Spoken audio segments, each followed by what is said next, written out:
Good evening and welcome to a very special edition of Revolution and Beer. I'm W.C. Turk, Chicago author and activist. And I'm Brian Murray, revolutionandbeer.com. And we're here tonight with a very special guest, Tom Tresser of Civic Lab and the TIF Illumination Project. Had to practice it all. Good night. Good evening, Tom.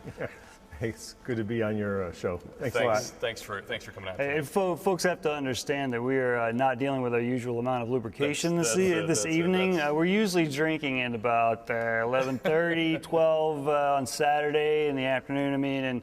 And tonight we're actually sipping of the Holy Spirit here at People's Church in Uptown. So the beer helps. It's good lubrication. Which we don't have tonight, but man, I'm feeling the spirit. So that's it.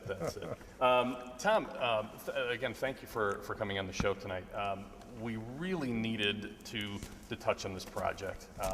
We've been talking about a lot of issues around Chicagoland from a grassroots and activism point of view. This one we got involved with very early on from your first meeting at the theater. It was at the Chopin Theater. That's correct. Over on Division. Yeah. Standing room only. This has been. I have to say this right off the bat. You must be the most hated man in City Hall. Yeah, you can't be making any friends doing this kind of. Well, you may have that right. So any powerful friends, that is. So right, the TIF Illumination Project is an attempt to explain what exactly is a tax increment financing district, and what exactly, and why you should care, right. Absolutely. And to your point about not being a popular person. I was one of the organizers of No Game Chicago back in 2009, and we worked to stop the Olympics from coming here. So I guess by now, they must have a dartboard with my face on it. Right. But you ran daily away, just like that. Right. But the question really is what's going on inside this great city? Yep. How is it really working? And where's the money flowing? And whose hands are on the steering wheel is really at the heart of my work. And I'm sort of a good government geek, you know. I'm sort of obsessed with grassroots democracy, the idea that people should be makers of history, not victims of it. I really believe in the democratic ideal where, you know, your voice matters, that democracy is not a spectator sport. You know, you don't do it from the couch, you got to get up and work it. We are, I think, used to a certain customer-centric culture now. It's like, hey, I'm here at McDonald's. I've been waiting 2 minutes, so I haven't been served. You know, people are in that mode of being served. Sure. So they're looking at themselves now as customers, and I think the key is we are citizens, and to be citizens, smart and engaged, we need some knowledge. You know, back in the day when the country was founded, they put in the First Amendment, you know, that guarantees the freedom of expression. I've heard of it. Yeah, you've heard of it. It's still around? It's in danger every once in a while, you know, with the drones and the unauthorized wiretaps and all this stuff that the government is doing. But the idea was that if we're going to turn the government over to the people, then we have to know stuff. We have to be smart. And I think it was one of our founders that said that, you know, an informed citizenry that is lacking information is a tragedy or a farce. You couldn't tell which. So that's really kind of what's driving me, to give people some of the information and tools they need to be active citizens. So what is a TIF? Well, a tax increment financing district is a tool that was invented to help development come into communities where development would not come. A shopping mall, a housing project, a grocery store, things of this nature. Because of what is called blight. So blight is a loaded word in a lot of communities, and you could have a long conversation about who blighted who, because, you know, we had redlining in this city for many years, and disinvestment and discriminatory practices. So the conversation around blight is quite loaded, but nevertheless the law that governs TIFs, which is a state law, TIFs are managed by cities, created by cities, but it's a state law, but it says that where there is this blight and the market doesn't want to operate, so you're a developer, you want to build a grocery store, you want to put it in this blighted neighborhood, but the bank is going to only give you money at 30%. Right. Because the bank is saying, these poor people aren't going to eat your food, they're not going to rent your homes, so it's a big risk, and therefore we're going to rent you money at a high rate. You're the developer, you can't make it happen, so you go to the mayor and you say, Mr. Mayor, can you give me $5 million for my project, please, to put it in this blighted community? That's the idea. That's the idea. Seems to make some sense. Right, so if you're, so you're saying, Some. if there's blight, but for this money, the project wouldn't happen. Yeah. So those are the two conditions that are driving TIFs. Now what happens is, if the mayor likes your project and says, yeah, please do build your grocery store or your project in this blighted area, here's what we're going to do for you. We're going to give you $5 million. There's no strings attached. And so that's good for you. We're going to draw a line around the properties. So your project is here, and then we're going to draw a line around that. In all the properties inside that line, that's the TIF district, we're going to take a snapshot of how much property tax is being paid at that time. And we call that the base amount. Yep. Now, the TIF district lasts for 23 years. So that's a number we have to keep in the back of our mind. So now we've taken a snapshot of this community and all the properties, and the base amount, say, is $100,000. Let's say that's how much property taxes is generated right this moment. That's a number that we have to keep in mind, because that number is going to the units of government that rely on property tax for their operations. So for you folks at home, take out your property tax bills, and you'll see down the side all the units of government that are drawing your property taxes. And you will see, if you're in the city of Chicago, the Board of Ed is the biggest user at about 54%. Okay, so that's on your property tax bill. So that's who gets the base, right? Theoretically. Right, theoretically, that's how it's supposed to be. Except when the TIF comes in, we've got another hand to feed. We have another mouth to feed. We have another party at the supper table gobbling up property taxes. Right. Pretty healthy body at the supper table, too. Pretty healthy, pretty robust. In 2011, Chicago's 163 TIF districts gobbled up $454 million. Right. So that's a good appetite, I'd say. Yeah. So that's kind of how TIFs work. And every dollar over that base, remember we hypothetically said those properties have $100,000 in property taxes? Yeah. That's going to the base, that's going to the schools and the Board of Ed and the libraries, et cetera. Now it's 3 years later, your project is finished, other things have happened in this district, and now instead of $100,000 in property taxes, it's now $125,000. Right. Well, that $25,000, that's the increment over the base. That $25,000 is gobbled up by the TIF and is taken off the table into a black box. And that's how it works. I just wanted to say very quickly for the folks at home, we're going to have links up both to the TIF illumination project. Okay. And we're also going to have links up to Civic Lab, but we're also going to be putting up links to some of the information that you're going to have here, ways you can get involved at home, ways that you can get involved with others that are undertaking this project all around the city. Right. So you sort of started the fire, and you're going around the city lighting fires for this illumination project. Yeah, we're shining a light. Yeah. So all this is kind of admittedly gnarly and a bit geeky.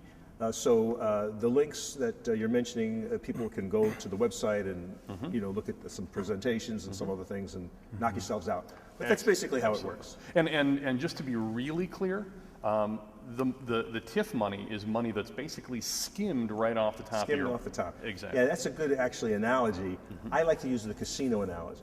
So imagine you're in Vegas and you're gambling and you hit the slots, and the slots have taken $1,000 worth of revenue, right?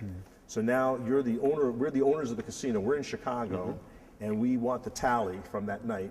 Right. And the mob is actually running the casino, and they send us the cash of $900. So we look at the tally and go, hey, that's not bad. $900 is not bad for the night. We don't know that the mob took $100 off the top. Yeah. They skimmed it. It's off the top. So the TIF is like that. The TIF takes it off the top and compresses the amount that's left over for everybody else. So the little birdies in the nest that are looking for their property tax worms, they have 34% less taxes to get because TIFs have sucked up that much in the city of Chicago. And the mob here to beat on that image. Yeah. Just to continue with that analogy, the mob here is Rahm Emanuel and who? Well, it would be the alderman. Okay. Though a lot of times we're finding that the local aldermen actually don't know anything more than the citizens do. We've actually had an alderman and a state senator in our meetings, and they profess that this is all news to them, unfortunately. So, as I say, TIFs are created by the city and its Department of Economic Development and Housing, which is, of course, run by the mayor. Seems like an awful lot of power for one man to have.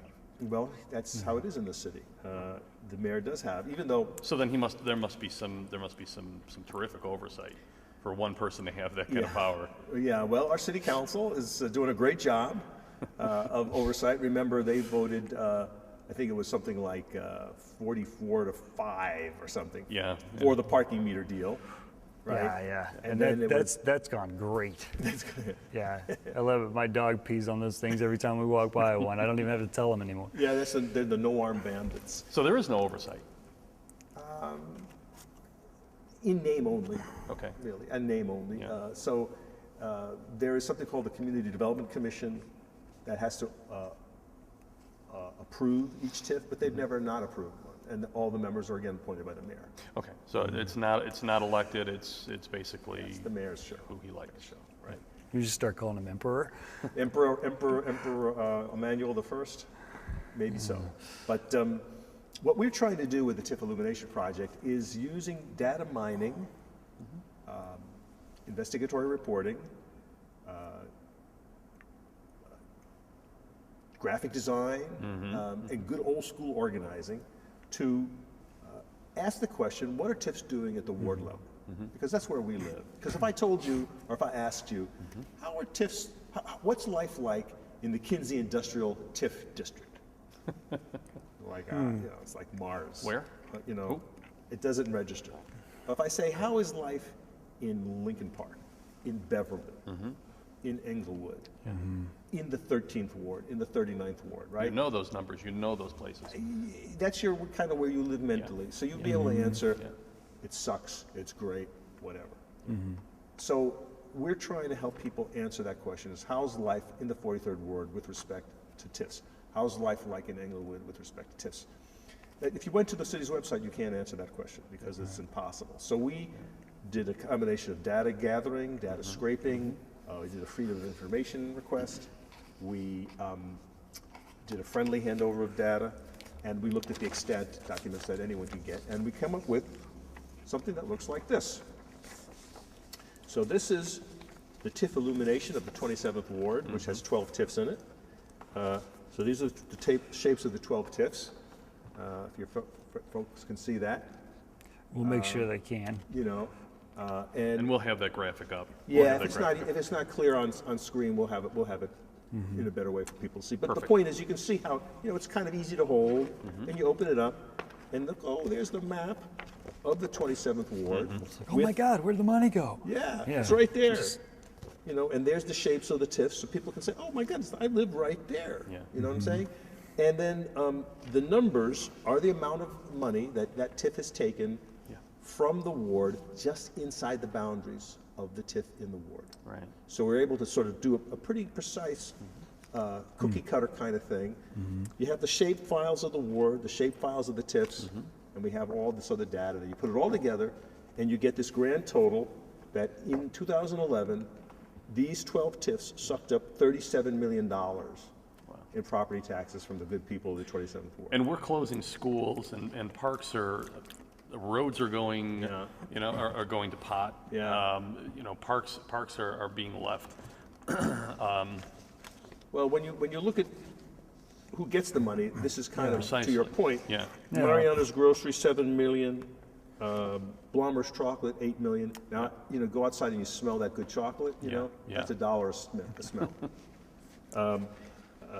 Let's see. Public service, I guess. Yeah, and let's see. Jewel Food got $4 million. Something called Clybourne Larrabee LLC. Who are they? We don't have a lot of data on this, so we're actually asking people to help us crowdsource some of this. So if this is news to you, if this is something you'd like to help us with, you can go to civiclab.us or tifreports.com and sign up, and you can become, we'll deputize you, and you can become a TIF illuminator. And that's a good point. You were talking a moment ago about designers and TIF illuminators. You mentioned and folks, if you have the opportunity, it's really important that you come out to these meetings, really to get a handle on what's going on in your community. Whether you're an owner, whether you're a renter, this is important to you. This is impacting your life. When the city says that it's broke, maybe not so much. Yeah. What's in the black box? What's in the box? Well, $1.7 billion in unspent TIF money at the end of 2011.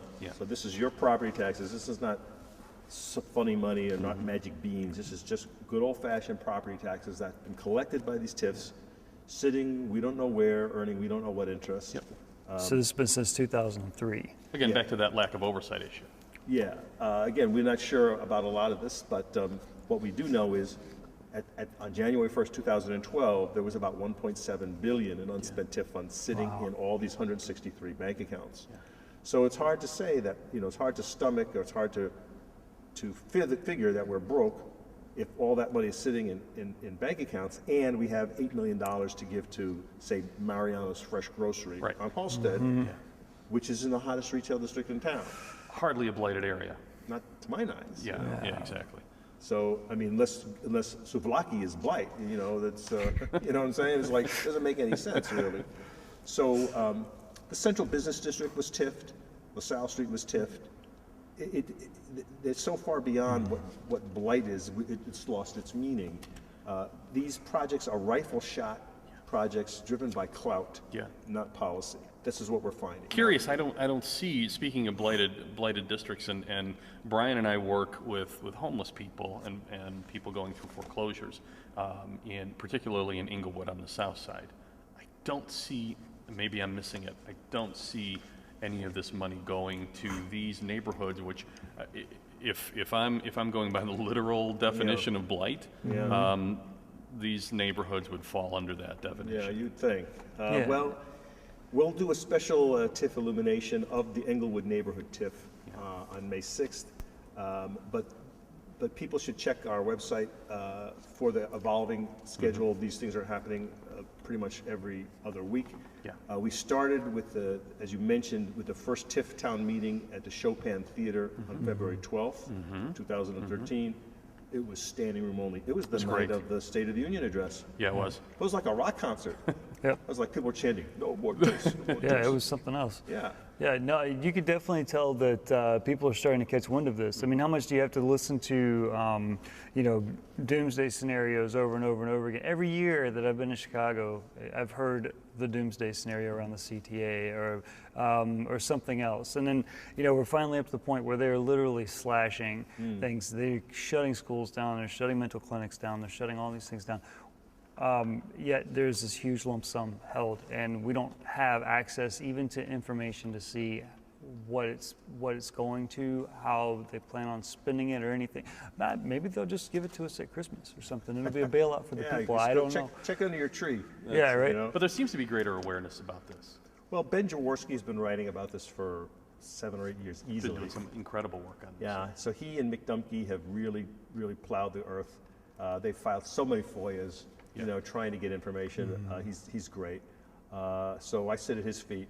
And also former county commissioner, now Congressman Mike Quigley, has done a lot of work. Before then, there was even Jackie Levy of the now defunct Neighborhood Capital Budget Group. So she has deep knowledge about this. So from those 3 people, I've sort of taken their work, and they've published a lot.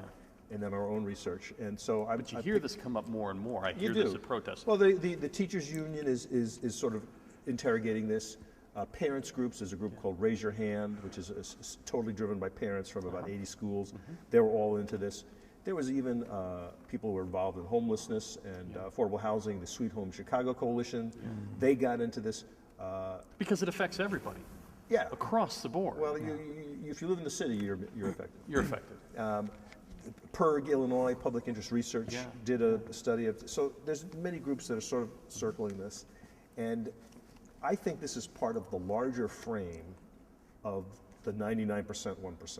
Absolutely. So people are beginning at a much larger level after the bailouts of our financial institutions. This is the accounting side of the 99%, 1%. You know, this is right. This is where we live on that side of the equation. Sure. But you know, we the citizens bailed out the financial services industry to the tune of $14 trillion. They literally burned their own houses down. You know, when you think about Lehman Brothers and AIG Insurance, they literally, through their greed and criminal activities, that literally destroyed their own institutions, and we bailed them out. So we can't really be broke. I mean, as a nation, if we could do that. Now we are. Maybe. Now we're really broke. You know, one of the things that I found really interesting at the Chopin Theater, you had Dr. Richard Dye on. Yes. Who's been doing did pioneering work in studying this. Yeah, it's for like 20 years. Yeah, exactly.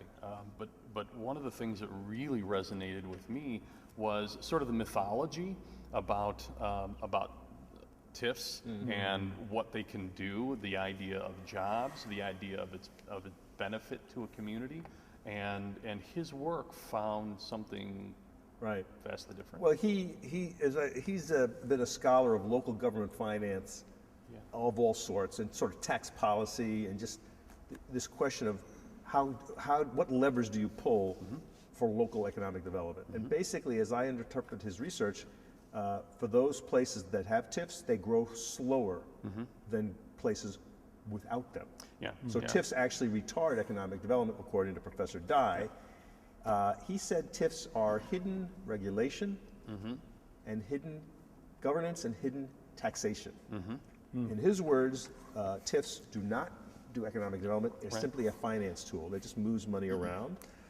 But the quote that he said at this February 12th town meeting that I'll never forget is he said that when the national scholars sit around at the lofty tables and conferences when they discuss these issues, he said Chicago is the poster child of shame for TIFs. So Chicago, once again, you're an object of your teaching lesson. Hey, we're not the second city. Hey, in that one, we're this number one. Oh my goodness! Number one. You had a great cross section of people here tonight. You had some people that spoke on the commercial side. You had some people that spoke from the job side. I believe there was some gentlemen here that worked at Target who could attest to the fact that the jobs that are created by these TIFs are not jobs that pay a living wage. Or no, that's a key point. Particularly in a city like Chicago. Yeah, so that's another key point that the scholars point out, that when we as citizens invest billions, literally billions, it's about $85 billion a year across America in these gifts to corporations in the name of job creation. But when we do this, they tend to be low-wage jobs. And what happens is you can't really sustain your family on a low-wage job. And so you end up in the emergency room.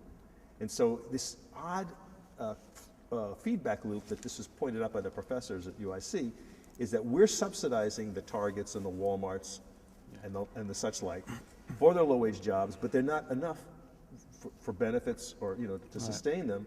And so the workers get worn down. They're more likely to use the emergency room, and then we pay for that. So if we're gonna pay anything to anybody, the question is, what's the smartest way to make Chicago a desirable place to work and live, so that companies will beat a path here? We don't got to bribe them. We don't got to bribe them to build Mariana's Groceries to do what they would do anyway. Why should we bribe them? So how about educated children and educated workforce?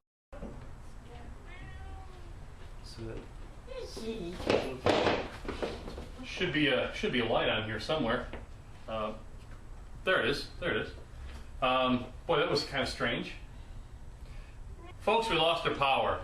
So we want to apologize to Tom Tresser for a very odd little end to the show. Yeah, sorry about that, Tom. But the presentation was fantastic, and we've got lots of information from Civic Lab, from TIF Alliance, to post on revolutionbeer.com, so you'll be able to get all that. Exactly. Follow those links, join along, and come out to some of these events. Yeah, they're doing them ward by ward, and literally shining a light on a lot of corruption within the tax increment financing situation that we have in the city of Chicago. Exactly, and we don't want to say that there's a conspiracy afoot here with the power going out. Yeah, but Could say. I mean, I heard it was a full moon. Someone delivered a goat head to the Cubs coach during negotiations. But we won't go on about that. Exactly. But we do want to give a toast to Tom Tresser, our guest. Yes.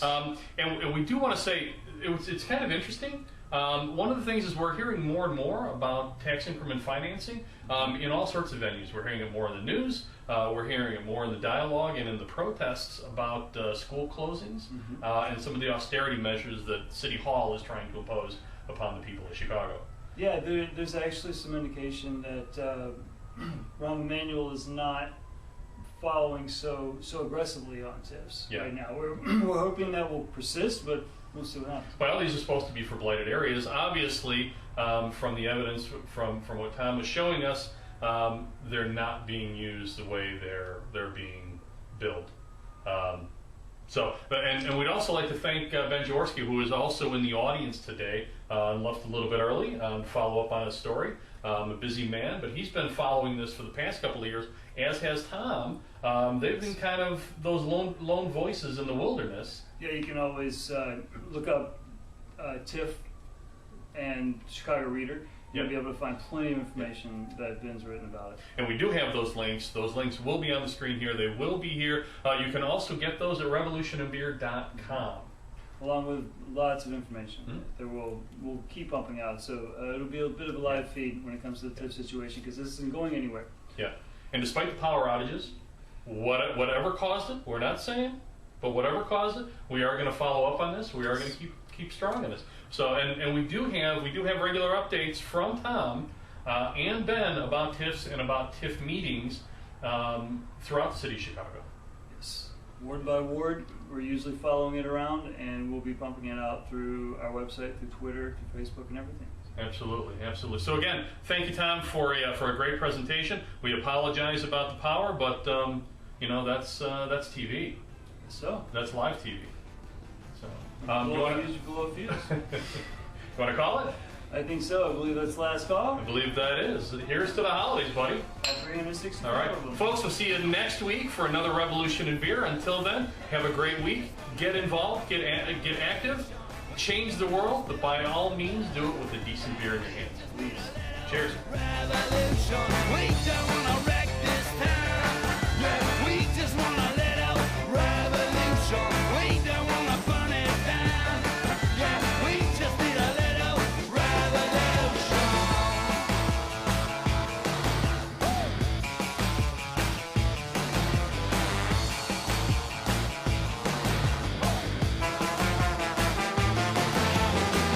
You'll never know what it's like standing in my shoes.